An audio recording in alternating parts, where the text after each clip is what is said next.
December 12, 1944. The transport truck rumbled to a stop outside a modest compound in rural Pennsylvania, and 23 German women climbed down into the bitter cold of an American winter.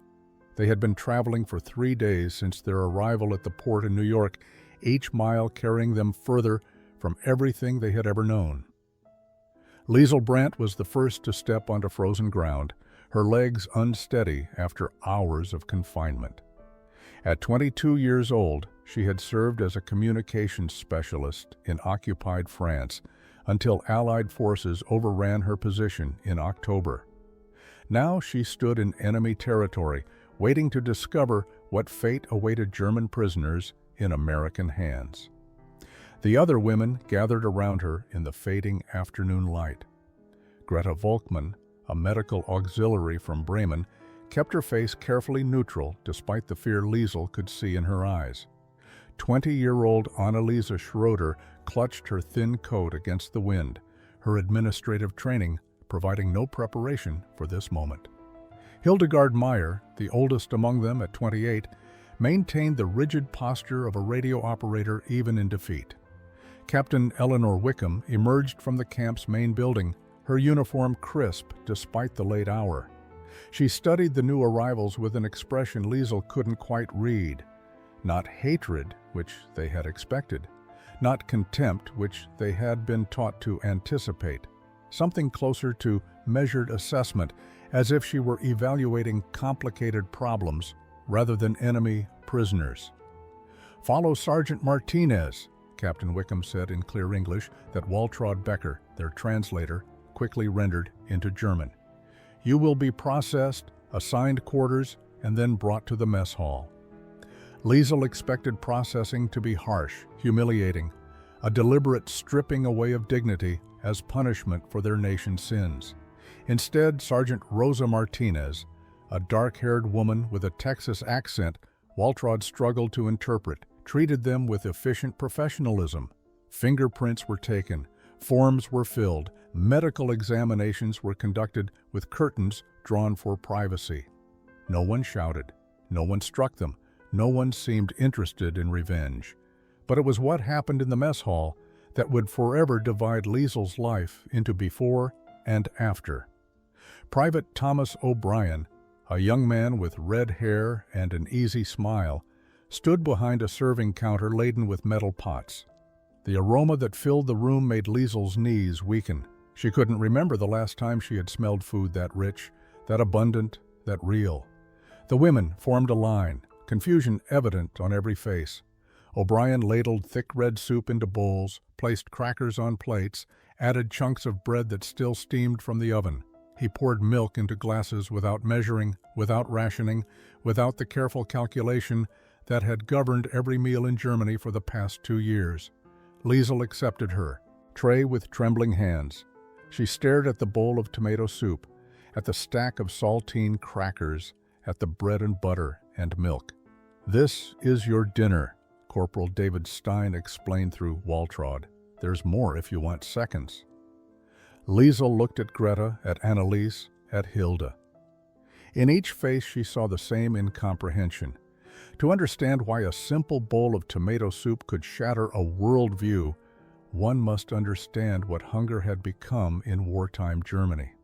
Not the brief discomfort of a missed meal, but the grinding, relentless emptiness that reshapes how a person thinks, feels, and dreams. Greta Volkmann remembered when the rationing had truly begun to bite. It was the spring of 1943 in Bremen, and the food allowances had been cut for the 4th time in 6 months. Her work as a medical auxiliary meant slightly better rations than civilians received, but even those privileged portions had dwindled to dangerous inadequacy. Breakfast became a thin slice of dark bread, sometimes with a scraping of margarine that tasted of chemicals rather than cream.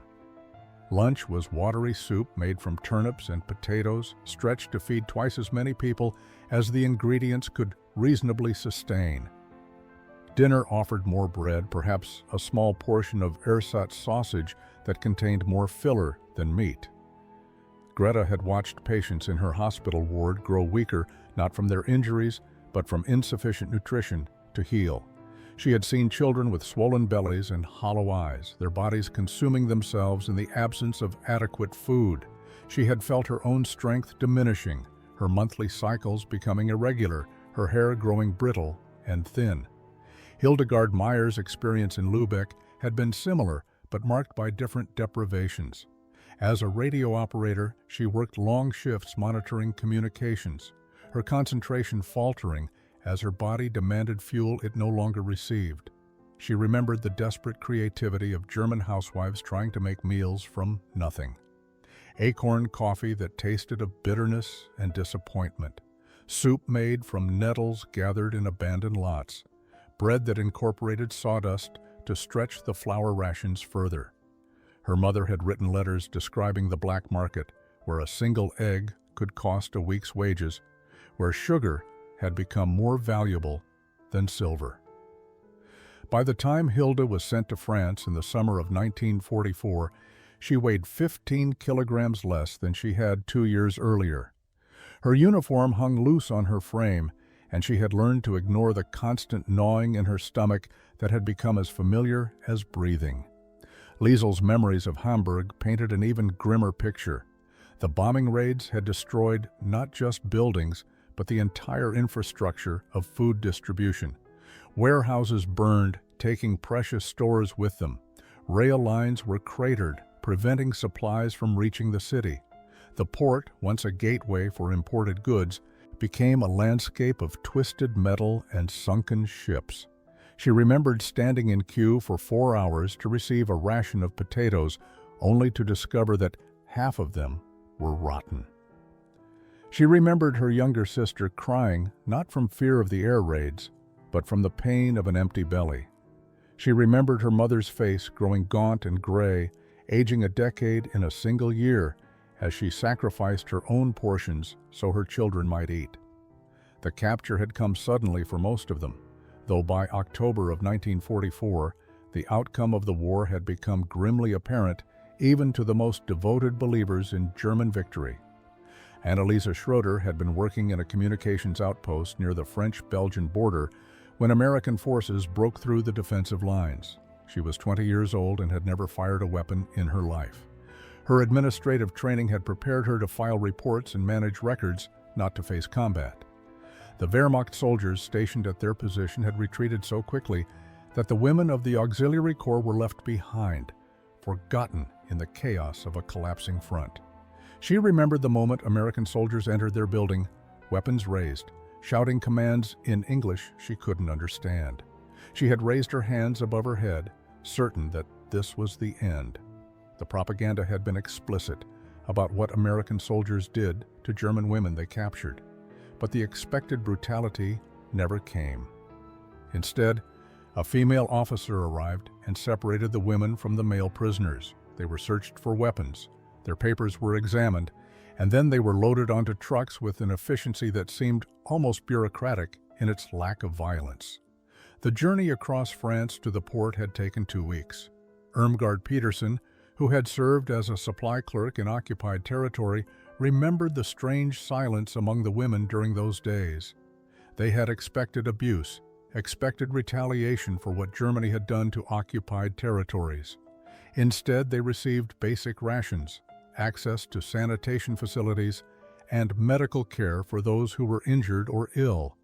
The cognitive dissonance was overwhelming. Everything they had been told about American savagery contradicted what they were experiencing.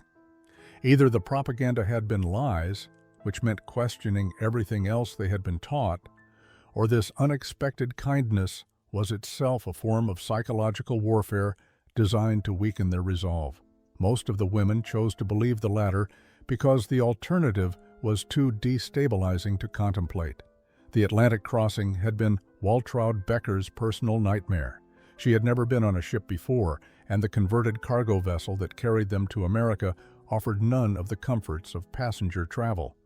The women were housed in converted holds below deck, the air thick and stale, the constant motion making many of them violently seasick. Yet even here, the expected cruelty failed to materialize. American guards brought them food, basic but adequate. A Navy medic checked on those suffering from seasickness and provided medication when available. They were allowed on deck for fresh air in supervised shifts. Waltraud spoke some English, learned during her school years in Hanover before the war, and she found herself translating between the guards and her fellow prisoners. In those conversations, she began to detect something that troubled her deeply. The American soldiers didn't seem to hate them. They seemed curious, sometimes sympathetic, occasionally even friendly in a cautious way. One young guard had shown her a photograph of his sister back home, pointing out that she looked about Waltraud's age. The barracks they were assigned at the Pennsylvania compound were Spartan but clean, a stark contrast to the overcrowded conditions they had endured during transport. Each woman received a narrow bed with actual mattress and blankets, a small footlocker for personal belongings, and access to washroom facilities that featured running water, both hot and cold. Liesel sat on her assigned bunk that first evening, running her hand over the wool blanket. It was thick, properly woven, without the thin patches and repairs that had characterized every blanket she had seen in Germany for the past 2 years. The simple quality of it spoke volumes about the resource disparity between their nations. How had they ever believed Germany could win this war when America could provide such abundance even to its prisoners? The other women were conducting similar quiet assessments of their new surroundings. Greta discovered that the washroom had soap, real soap, that produced actual lather rather than the gritty synthetic bars that had been standard in Germany. Anneliese found that the windows, though barred, were fitted with glass panes that closed properly against the winter cold. Hilda noticed that electric lights illuminated every corner of the barracks, no rationing of power, no darkness after certain hours. But it was the small human gestures that proved most disorienting to their expectations. Private Thomas O'Brien appeared in the barracks doorway that evening, carrying a basket of apples. Through Waltraud, he explained that the mess hall had extra fruit, and he thought the new arrivals might appreciate something fresh after their journey. He didn't throw the apples at them or distribute them as rewards for compliance. He simply offered the basket to the nearest woman, which happened to be Irmgard, and told her to share them with the others. Irmgard stared at the apple in her hand as if it might be poisoned. She hadn't seen fresh fruit in months. In Germany, apples were precious commodities saved for children and the critically ill. Yet here was an enemy soldier casually offering them to prisoners as an afterthought, as if abundance were so normal that generosity cost nothing. Sergeant Rosa Martinez proved equally confounding to their expectations. She conducted the evening roll call with brisk efficiency, but afterward, she remained to answer questions through Waltraud's translation. She explained the camp schedule, the rules they were expected to follow, and the rights they maintained even as prisoners under the Geneva Convention. Her tone was professional but not cold, authoritative but not cruel. When Anneliese timidly asked about writing letters home, Martinez didn't refuse or mock her. She explained the process for censored correspondence, told her that paper and pencils would be provided, and suggested that mail to Germany might take months to arrive given the chaos of the war, but that they were permitted to try. That night, Liesel lay awake listening to the quiet breathing of the other women in the darkened barracks. Her stomach felt uncomfortably full from dinner, a sensation so unfamiliar that it bordered on pain. The tomato soup had been followed by seconds when O'Brien noticed several women hesitating at the serving line. The next morning brought their first full day in the American camp, and with it, breakfast. The women filed into the mess hall with the same nervous uncertainty they had felt the previous evening. Surely, yesterday's abundance had been an anomaly, a temporary display meant to soften them for harsher treatment to come. But Private O'Brien stood at his usual station behind the serving counter, and the smells emanating from the kitchen told a different story. He ladled oatmeal into bowls, thick and steaming, with brown sugar and raisins available for those who wanted them. There was toast, actual white bread toasted golden, and served with butter and jam. There was coffee, real coffee that filled the hall with an aroma Liesel had almost forgotten existed. And there were eggs, scrambled in generous portions that would have fed a German family for days. Waltraud Becker stood frozen in the serving line, staring at the plate O'Brien had prepared for her. 2 eggs, she whispered in German to no one in particular, 2 whole eggs just for breakfast. Greta accepted her tray with shaking hands and carried it to a table where several other women had gathered.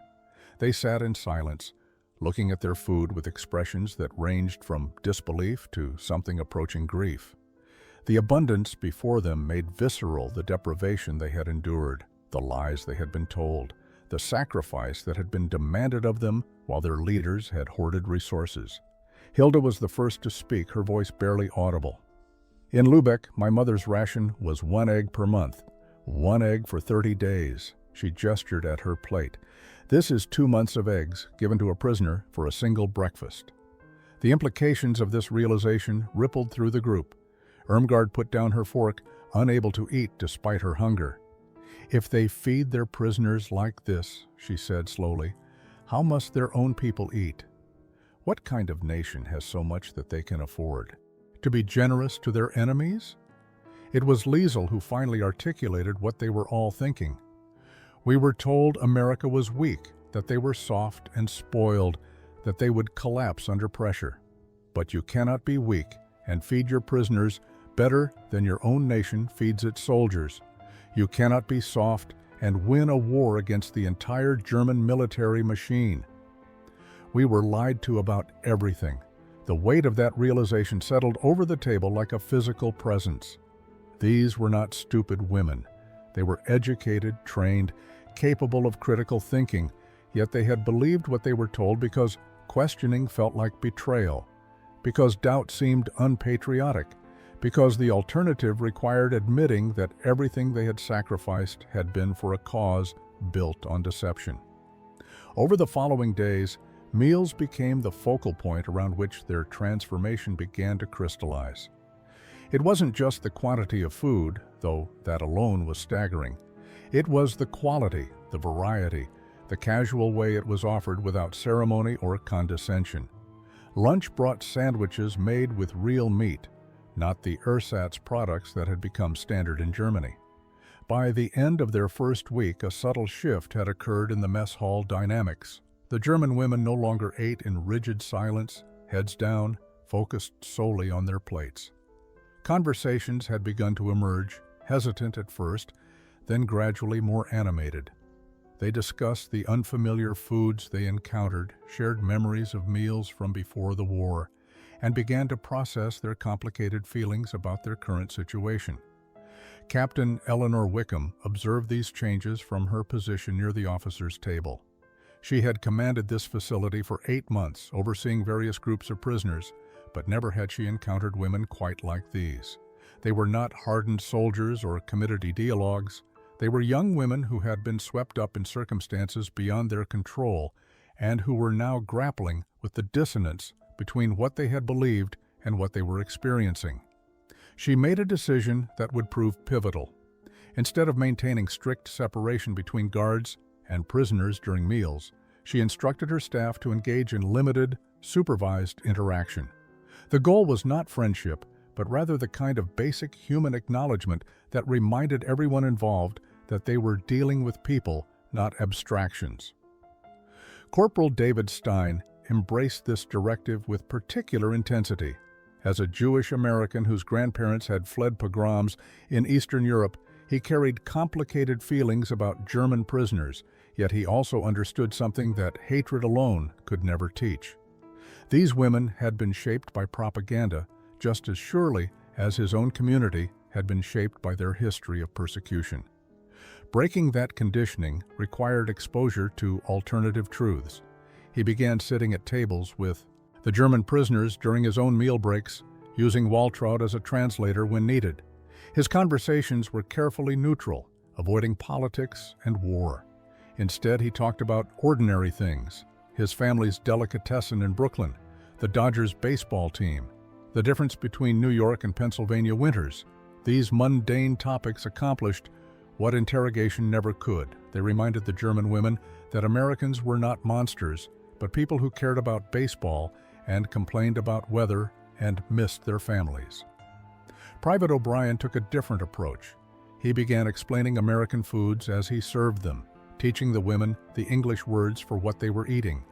Mashed potatoes became a vocabulary lesson. Meatloaf became a cultural exchange. When he served corn on the cob for the first time, the German women stared at it in complete bewilderment until he demonstrated how to eat it, much to everyone's amusement. Sergeant Martinez contributed by organizing the work details with deliberate integration in mind. When the women volunteered for kitchen duty, she paired them with American staff. When they helped with laundry or cleaning, she ensured mixed groups working side by side. The shared labor created natural opportunities for interaction, for the kind of casual cooperation that built familiarity and broke down barriers more effectively than any formal program could achieve. Greta found herself working alongside O'Brien in the kitchen, learning to prepare foods she had never encountered before. She discovered that cooking could be generous, rather than an exercise in making scarcity stretch. March of 1945 brought spring to Pennsylvania and devastating news from Europe. American newspapers began publishing photographs and reports from liberated concentration camps, and Captain Wickham made the difficult decision to make these materials available to the German prisoners. She believed they had a right to know what had been done in their nation's name, even if that knowledge brought unbearable pain. Liesel was in the camp library when she first saw the photographs from Bergen-Belsen. The images were grainy and difficult to parse at first, but the accompanying text made their meaning unmistakable. Piles of emaciated bodies, living skeletons with hollow eyes staring at the camera, children who looked like ancient apparitions rather than human beings. The scale of suffering documented in those pages exceeded anything her mind could properly comprehend. She read the numbers with growing horror. Tens of thousands dead at this camp alone. Millions across the entire system of camps that apparently honeycombed the Germany she thought she knew. People systematically starved, worked to death, murdered with industrial efficiency. And while this was happening, while human beings were being deliberately subjected to the very hunger that had plagued all of Germany, she had been eating her rationed bread and complaining about deprivation. Waltraud found her there, tears streaming silently down her face. The translator picked up another newspaper, her English sufficient to read the accounts without assistance. Her face went pale as she absorbed the details. Auschwitz, Dachau, Treblinka, names that meant nothing to her but which carried the weight of atrocities beyond imagination. "How did we not know?" Waltraud whispered in German. "How could something this massive happen in our own country, and we didn't know?" But even as she asked the question, she recognized the willful blindness that had enabled such ignorance. The disappeared neighbors no one asked about. The trains that carried passengers who never returned. The whispered rumors dismissed as enemy propaganda. They hadn't known because they had chosen not to know, because knowing would have required action or complicity, and both options were too terrible to contemplate. Greta and Hilda joined them in the library, drawn by word spreading through the barracks that something significant was happening. Together, the four women read account after account, their horror deepening with each new revelation. The medical experiments described in clinical detail made Greta physically ill. She had taken an oath to heal, to do no harm. Yet doctors in her own nation had perverted medicine into torture. Anneliese arrived last, her face already showing signs that she had heard whispers of what the newspapers contained. She sat down heavily and picked up a magazine with photographs from Buchenwald. The images showed American soldiers forcing German civilians from nearby towns to walk through the camp, to witness what had been done in their proximity. The civilians' faces reflected shock, denial, and a desperate desire to claim ignorance.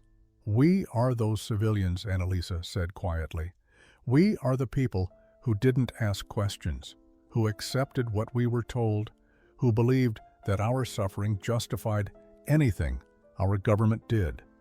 The revelations from the concentration camps created a fracture in the German women's collective identity. Some responded with complete denial, insisting the photographs were fabricated propaganda designed to demoralize them. Others accepted the truth but retreated into defensive nationalism, arguing that all nations committed atrocities during wartime. But a third group, led by Liesel and including Greta, Waltraud, Anneliese, and Hilda, began asking more fundamental questions about complicity, responsibility, and what it meant to be German after such revelations. Corporal Stein watched this internal struggle with careful attention. He had lost cousins in the camps, family members who had remained in Europe while his grandparents had fled to America. He carried grief and rage that would never fully heal. Yet he also recognized that genuine moral reckoning required more courage than denial. When Liesel approached him one evening after dinner, speaking through Waltraud's translation, he listened with an attention he hadn't expected to give a German prisoner. "Corporal Stein," Liesel began haltingly, "I know you are Jewish. I know your people suffered things I cannot comprehend. I want to ask, is there any path to redemption for people like us? People who served a regime that did these terrible things, even if we didn't know?" Stein was silent for a long moment, considering his response carefully. "Redemption isn't something I can grant you," he finally said. "That's between you and your conscience, maybe between you and God if you believe in such things. But I can tell you this. Knowing what you know now, what you do next defines who you really are." The question hung in the air as spring advanced towards summer and news arrived that the war in Europe had ended.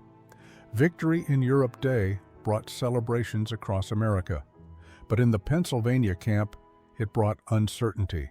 Repatriation would begin soon. The German women would be sent home to face whatever remained of their country. Captain Wickham received orders to begin processing the prisoners for return transport by July. She called a meeting to explain the procedures, expecting relief or perhaps resignation. What she encountered instead was a request she had never anticipated. Liesel stood before her in the camp office, with Greta, Waltraud, and Anneliese flanking her for support. Hilda and Irmgard waited outside, having helped prepare the statement that Liesel was about to deliver. "Captain," Liesel said in English that had improved dramatically over her months in captivity, "we have discussed much among ourselves. Some of us wish to ask if there is any possibility of remaining in America rather than returning to Germany." The request was unprecedented. Wickham had overseen the repatriation of hundreds of prisoners and never had any expressed a desire to stay. She asked Liesel to explain, and what followed was an outpouring that revealed the depth of transformation these women had undergone. "Germany is destroyed," Liesel explained. "Our cities are ruins. Our families are scattered or dead. But more than that, Germany represents something now that we cannot be part of.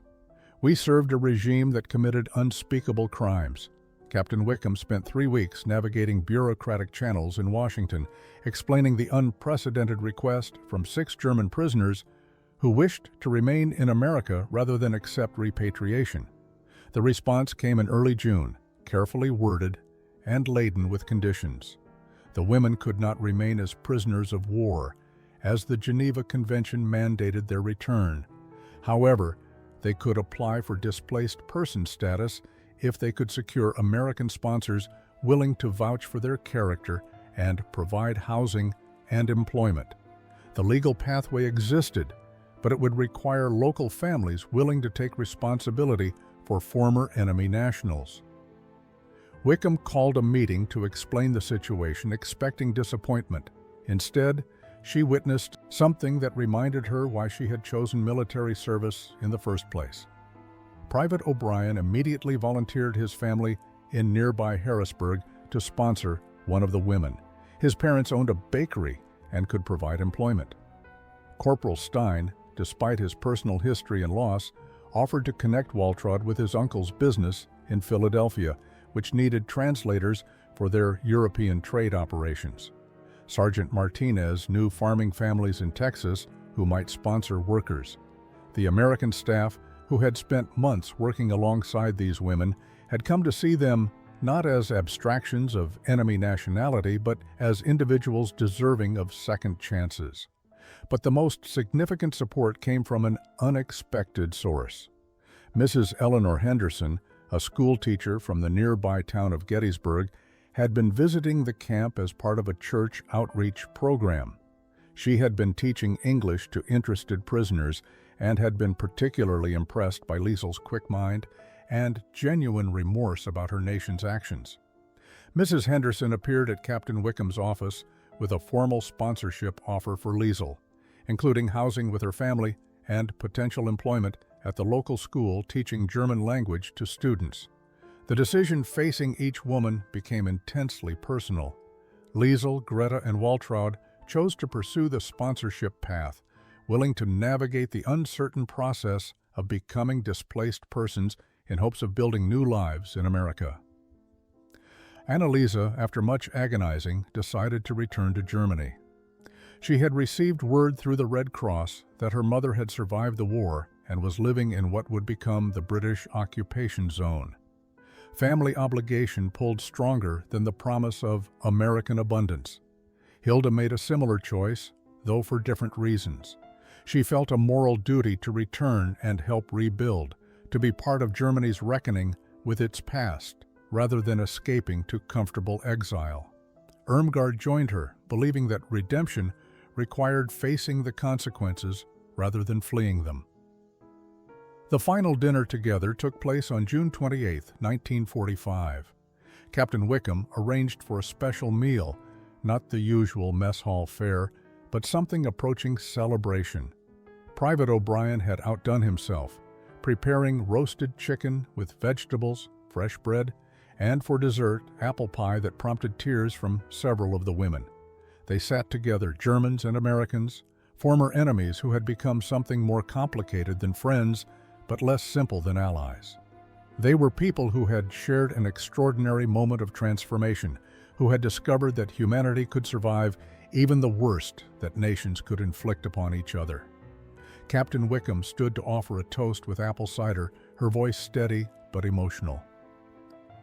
25 years after that unprecedented dinner in a Pennsylvania prisoner of war camp, Liesel Brandt Henderson stood in her kitchen in Gettysburg, preparing tomato soup for her daughter's school lunch. The simple act had become ritual for her, a daily reminder of transformation and the power of unexpected kindness. She had married Mrs. Henderson's son Robert in 1948, after completing her education and becoming a naturalized American citizen. They had 3 children who spoke both English and German, who understood that their mother's story was part of the complicated tapestry of American immigration and redemption. Her daughter Sarah, now 12 years old, had heard the story many times, but never tired of asking questions. "Mom, why do you always make tomato soup when we study World War II in school?" Sarah asked, watching her mother stir the pot with the same careful attention she gave everything. "Because it reminds me of the moment I understood that enemies are made, not born," Liesel replied, in the accent she had never fully lost, "and that they can be unmade through the simplest acts of human decency." Greta had followed a different path, but arrived at a similar destination. She had completed nursing school in America and eventually returned to Germany in 1952 as part of a medical exchange program. She worked in hospitals helping to rebuild the German healthcare system, carrying with her the lessons she had learned about compassion transcending national boundaries. She corresponded regularly with Dr. Hayes, who had supervised her medical training in Pennsylvania, and their letters spoke of healing that extended beyond physical wounds. Waltraud had become exactly what Corporal Stein had envisioned, a bridge between German and American business communities. Her translation work had expanded into cultural consultation, helping American companies navigate the complexities of working with a rebuilding Germany. She never forgot that a Jewish American whose family had suffered at German hands had given her the opportunity that defined her life's work. His generosity had taught her that forgiveness was not weakness, but perhaps the strongest force in human relations. Anneliese and Hilda had returned to Germany and faced the devastation they had anticipated, but they carried with them something precious, the knowledge that their former enemies had treated them with dignity when they could have chosen revenge. That knowledge sustained them through years of difficult reconstruction. They became teachers, passing on to young Germans the importance of questioning authority, of maintaining individual moral responsibility, of recognizing shared humanity even across enemy lines. Irmgard had perhaps the most unusual trajectory. She had returned to Germany, worked in displaced persons camps, helping refugees, and eventually emigrated to Israel in 1954. Her work helping Holocaust survivors resettle represented her attempt at direct amends for what her nation had done. She never claimed it was enough, but she believed that spending her life in service to those her country had tried to destroy was the only path to peace with her own conscience. In 1970, the 6 women who had shared that last dinner in Pennsylvania reunited for the first time since the war. They met in New York City, chosen for its symbolic role as a gateway to America and new beginnings.